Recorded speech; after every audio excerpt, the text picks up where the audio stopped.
কারণ আল্লাহ নিজেও দুইটা পীর ধরছেন বা দুইটা উসিলা নিচ্ছেন। সেজদা করাটাই যদি হয় শিরিক করা, তাহলে সবচেয়ে বড় শিরিক করা তো আল্লাহই শিখিয়ে দিয়ে গেছেন আমাদের। একটা বিষয় কি জানেন? আল্লাহ সকল গুনাহ মাফ করে দিলেও শিরিক করার গুনাহ কখনোই মাফ করে না। তাই বলছি, শিরিক যদি করে থাকেন তাহলে এক্ষুনি বন্ধ করে দিন সেই সমস্ত কাজ, যেই কাজগুলো করলে আল্লাহর সঙ্গে শিরিক করা হয়। কেননা এই কর্মকাণ্ডের মাধ্যমে আপনি সোজা জাহান্নামে চলে যাবেন, জান্নাতে যাওয়ার কোনো প্রশ্নই আসে না। কারণ শিরিক করলে আল্লাহ কখনোই মাফ করবে না। আমরা সবাই জানি মাজারে গিয়ে ভক্তি সেজদা করা মাজার পূজা বলা হয়। আর সেই মাজার পূজা করলেই শিরিক করা হয়। সেই শিরিকের ক্ষমা আল্লাহ করে না কখনোই। তাই এগুলো কর্মকাণ্ড থেকে দূরে থাকুন। যদি কোনো কিছু প্রয়োজন হয় তাহলে সরাসরি আল্লাহর কাছে যান। অন্য কারো কাছে যে চাওয়ার কোনো দরকার নাই। কারণ যদি দিতেই হয় আল্লাহই আপনাকে সরাসরি দিবে, কোনো মাধ্যম ছাড়াই দিবে। কারণ আমাদের কোনো কাজ করতে মাধ্যম লাগে না যদি আল্লাহর রহমত থাকে, তাই তো? এই কথাগুলো কিন্তু আমার না, এই কথাগুলো কিন্তু আলেমোলামারা, তারপরে মাওলানারা খাস বাংলায় ওহাবি মোল্লারা বলে থাকেন। তারা পীর শব্দটি শুনলেই জ্বলে ওঠেন। তারা পীর শব্দটি সহ করতে পারে না, মাজার বিষয়টা সহ করতে পারে না। তারা এইটুকু বোঝে না যে মাজার এবং কবরের মধ্যে বিরাট পার্থক্য রয়েছে। যারা মাজারে থাকেন তারা আল্লাহর অলি, আর যারা কবরে থাকেন তারা হচ্ছে আমারই মতো সাধারণ খান্নাস যুক্ত মানুষ। কারণ খান্নাস যুক্ত মানুষের কখনো মাজার হয় না, কবর হয়। কোনো পীরের দরবারে যায়া বা কোনো মাজারে গিয়া আপনার যদি কিছু চান তাহলে সেই চাওয়াটা পূরণ হয়? কেউ কি প্রমাণ করতে পারবে? সেটা শিরিক করা হয়তো সেই আলমুলামাদের ভাষায়। এখন আমি একটা কথা বলি, আল্লাহ কোনো মাধ্যম ছাড়া কাউকে কিচ্ছু দেয় না। এখন আপনারা বলতে পারেন আল্লাহর আবার কিসের মাধ্যম প্রয়োজন আছে? আল্লাহ সর্বশক্তিমান, আল্লাহ সমস্ত কিছু আপনাকে সরাসরি দিয়ে দিতে পারে।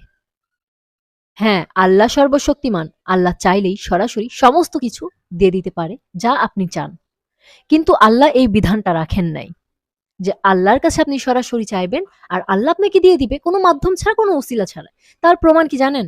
কারণ আল্লাহ নিজেও দুইটা পীর ধরছেন বা দুইটা উসিলা নিচ্ছেন। উসিলা বলতে গেলেই ধরেন আপনি কোর্টে কোনো কেস ফাইল করেছেন, সেটা সলভ করার জন্য একজন উকিল প্রয়োজন আছে। আপনি নিজে কখনো সেই কেসটা সলভ করতে পারবেন না। এটা হচ্ছে আপনার উসিলা। একজন উকিল ধরা মানে একটা উসিলা ধরা। সেখানে আল্লাহ সর্বশক্তিমান, আল্লাহ চাইলেই আল্লাহর পবিত্র গ্রন্থ আল কোরআন বাইন্ডিং করে প্রত্যেকটা মানব জাতির ঘরে ঘরে পৌঁছে দিতে পারতেন, কিন্তু তিনি সেটা করেননি।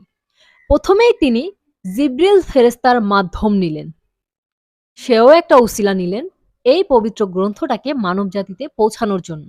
প্রথম উসিলাটাই হলো জিব্রিল ফেরেস্তা। দ্বিতীয় উসিলাটা হচ্ছে আমাদের প্রিয় মহানবী, যার মাধ্যমে, যার ঠোঁট মোবারকের মাধ্যমেই আমরা এই কোরআনটি পেয়েছি। বাইন্ডিং করা পাই নাই, তার ঠোঁট মোবারকের মাধ্যমে আমরা পেয়েছি। জিব্রিল ফেরেস্তা এসে মহানবীকে হেরা পর্বতে কোরআনটা দিলেন। হেরা পর্বতে কোরআনের নাজিল হলো, আর সেখান থেকে মহানবী তার উম্মতদের জন্য এই কোরআনটা তার ঠোঁট মোবারকের মাধ্যমে প্রচার করে গেলেন, পৌঁছে দিলেন আমাদের হাতে, যাতে করে আমাদের জন্য সহজ হয় আমাদের রবকে চিনতে। হুম, হলো দুইটা উসিলা। তাহলে এর মাধ্যমেই আমরা বুঝতে পারি যে উসিলা ধরা বা কোনো মাধ্যম নেওয়া কোনো প্রকার শিরিক না। কারণ এই উসিলা, এই মাধ্যম আমাদেরকে আমাদের মহান আল্লাহ তাআলাই দেখিয়ে দিয়ে গেছেন যে তোমরা যদি সত্য জানতে চাও, আমাকে যদি পাইতে চাও, তাহলে অবশ্যই একজন উসিলা প্রয়োজন। আর হ্যাঁ, আমার এই পৃথিবীতে সৃষ্টি করা হয়েছে আমাকে, আমার মহান আল্লাহ তাআলা আমাকে সৃষ্টি করে পাঠিয়েছেন। কেন পাঠিয়েছেন? কি কাজ আমার এই পৃথিবীতে? নিজেকে চিনুন। কে কথা বলছে আপনার ভিতরে? কে নিঃশ্বাস নিচ্ছে? কে খাচ্ছে? আপনি আপনার রবকে কিভাবে চিনবেন কোনো উসিলা ছাড়া? কিভাবে চিনবেন? কখনোই সম্ভব না একজন কামেল পীর ছাড়া, একজন কামেল গুরু ছাড়া। তাই নিজের রবকে চিনতে হলে একজন কামেল গুরুর প্রয়োজন আছে। দ্বিতীয়, যেটা আলেমেরা সবসময় বা ওহাবি মোল্লারা সবসময় প্রচার করে যায় যে, আল্লাহ ব্যতীত অন্য কারো কাছে মাথা নত করা যাবে না। তার মাঝখানে আমি একটা কথা বলে নিই, উসিলার বিষয়টাই। ধরেন খুব সহজে আমি আপনাদেরকে বোঝানোর চেষ্টা করছি। জানি না কতটুকু সহজ হচ্ছে। আপনি অসুস্থ। ঘরে শুয়ে থেকে আপনি সরাসরি আল্লাহর কাছে চাইলেন, "হে আল্লাহ, তুমি আমাকে সুস্থ করে দাও। তুমি আমাকে স্বাবলম্বী করে দাও। যেন আমি সুস্থভাবে চলাফেরা করতে পারি।" তাহলে কি আপনি সুস্থ হয়ে যাবেন?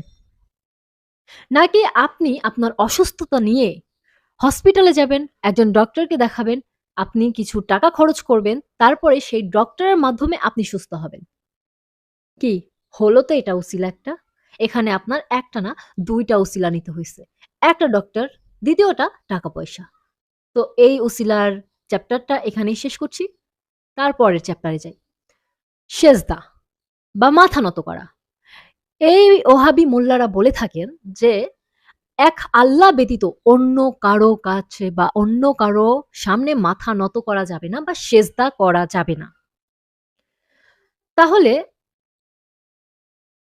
আজাজিল, হযরত আজাজিল যে কিনা আল্লাহর সবথেকে বড় প্রেমিক ছিলেন, সবথেকে বড় ইবাদতকারী ছিলেন, তার থেকে বেশি ইবাদত, তার থেকে পরিপূর্ণভাবে ইবাদত আর কেউ করে নাই এই পৃথিবীর বুকে।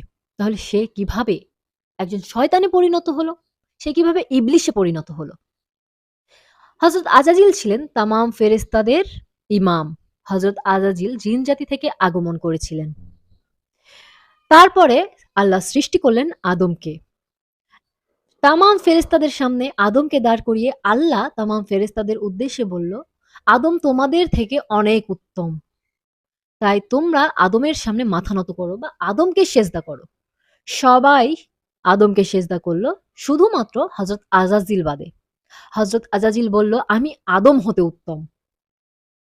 আর এই কথাটা বলার সঙ্গে সঙ্গেই আজাজিল ইবলিসে পরিণত হলো, অহংকারিতে পরিণত হলো তথা শয়তানে পরিণত হয়ে গেল। আদম একজন পরিপূর্ণ মানুষ, যার মধ্যে নেই কোনো লোভ, নেই কোনো মোহ, নেই কোনো মায়া, নেই কোনো চাওয়া পাওয়ার আকাঙ্ক্ষা, নেই কোনো দুনিয়াদারির আকাঙ্ক্ষা। সে একজন পরিপূর্ণ মানুষ। আর যে এই সমস্ত চাওয়া পাওয়া আকাঙ্ক্ষা সমস্ত কিছু ত্যাগ করে একজন পরিপূর্ণ মানব হতে পারে, একজন পরিপূর্ণ জ্ঞানের অধিকারী হতে পারে, তার সামনেই মাথা নত করা জায়েজ আছে বা আমি মনে করি এটার মধ্যে কোনো ভুল নাই। কারণ সে আর এই সেজদা করাটাই যদি হয় শিরিক করা, তাহলে সবচেয়ে বড় শিরিক করা তো আল্লাহই শিখিয়ে দিয়ে গেছেন আমাদেরকে। সে তো সবচেয়ে বড় শিরিক তার ফেরেশতাদেরকে দিয়েই করালেন। তাহলে কিভাবে সম্ভব যে কারো সামনে বা কোনো কামেল পীরের সামনে, কোনো মাজারে আল্লাহর অলির কাছে গিয়ে মাথা নত করলে সেটা শিরিক হবে?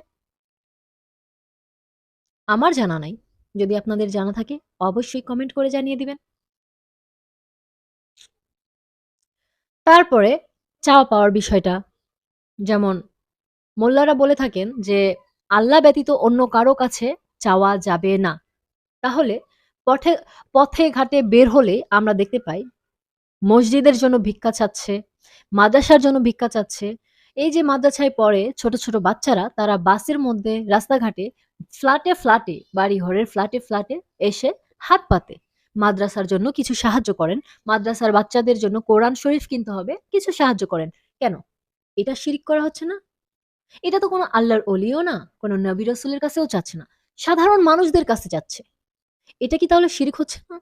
তারা তো চাইলেই আল্লাহ দিয়ে দিবে, তাদের কথা অনুযায়ী। তাহলে তারা কেন আল্লাহর কাছে চাচ্ছে না? মানুষের কাছে কেন চায়? এটার কি কোনো উত্তর আছে? থাকলে অবশ্যই এই উত্তরটাও কমেন্টে জানিয়ে দিবেন। আর কেন এরা আল্লাহর অলিদেরকে সহ্য করতে পারে না? কেন সত্যটাকে মেনে নিতে পারে না? কেন পারে না?